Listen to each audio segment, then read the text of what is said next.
पाबंदियां लगाने की जरूरत है, चाहे वो नाइट कर्फ्यू हो, वीकेंड कर्फ्यू हो। कम से कम मॉल्स में ऐसी जगहों पर भीड़ नहीं होगी, ये समझी जा सकती है। लेकिन रैलियों की भीड़ का क्या तमाम पॉलिटिकल पार्टीज, आज पूरा देश देख रहा है, राजनीतिक पार्टियां तस्वीरें कुछ दिखाई, उसके बाद चर्चा की शुरुआत करेंगे। और ये बार बार हम इसलिए कह रहे हैं क्योंकि सभी को ये सोचना पड़ेगा कि फैसला लेना है और आपको ऐसा लेना है जिसमें ये महामारी का वक्त है, जिसमें हम तीसरी लहर को बस अपनी आंखों के सामने रोजाना बढ़ते हुए देख रहे हैं। हम इलेक्शन बाउंड स्टेट्स के आपको वीकली आंकड़े दिखा रहे हैं। ऐसे में ये सवाल उठता है कि तमाम राजनीतिक पार्टी, ये देवबंद में आप देखें, चाहे मुख्यमंत्री योगी आदित्यनाथ की रैली हो, चाहे बरेली में कांग्रेस पार्टी की रैली, बच्चियां एक दूसरे के ऊपर गिर रही हैं, चाहे तीसरी तरफ आप समाजवादी पार्टी की रैली देखिए। हम हर पार्टी की रैली दिखा रहे हैं। मायावती जी की इतनी रैलियां हुई नहीं है कि उनकी तस्वीरें इस तरह की आए, लेकिन अखिलेश यादव की आप देखिए, बताते हैं यही नेता, ऐसे मास्क पहनिए, वैसे पहनिए, सामाजिक दूरी रखिए।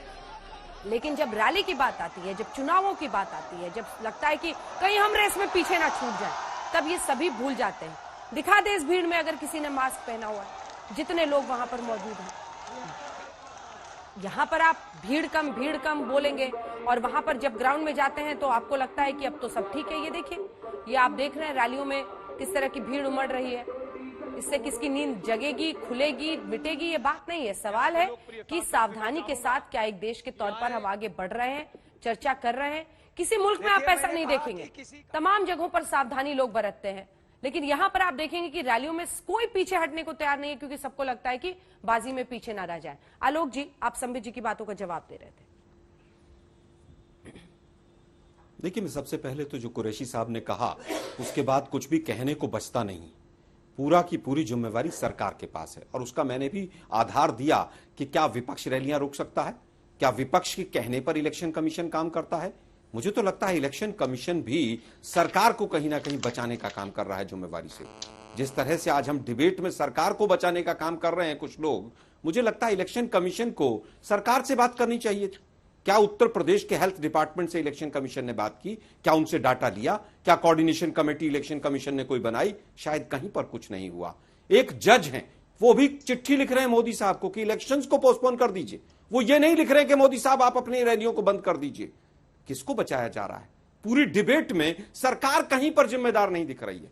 लेकिन कुरैशी साहब ने संवैधानिक आधार पूरा बताया कि पार्लियामेंट क्या कर सकती है, इलेक्शन को पोस्टपोन कौन कर सकता है, इमरजेंसी पावर्स किसके पास हैं।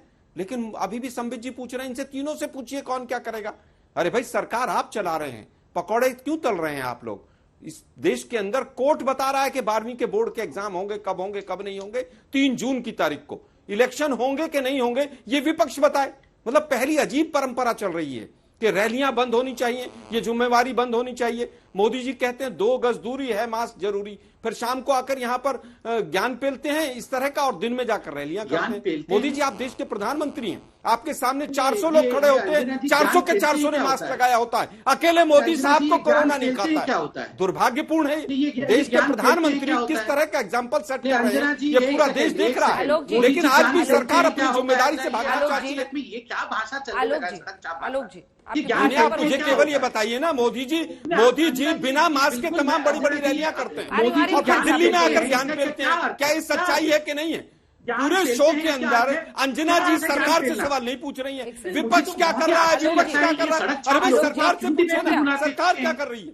क्या इलेक्शन कमीशन सड़क कुरैशी साहब की बात सुनकर आप में ऊर्जा आ गई है, अच्छी बात है, लेकिन भाषा पर थोड़ा संयम रखिए। आप देश के प्रधानमंत्री के बारे में जब बोल रहे हैं तो थोड़ा भाषा पर संयम रखिए, ये अच्छी बात है।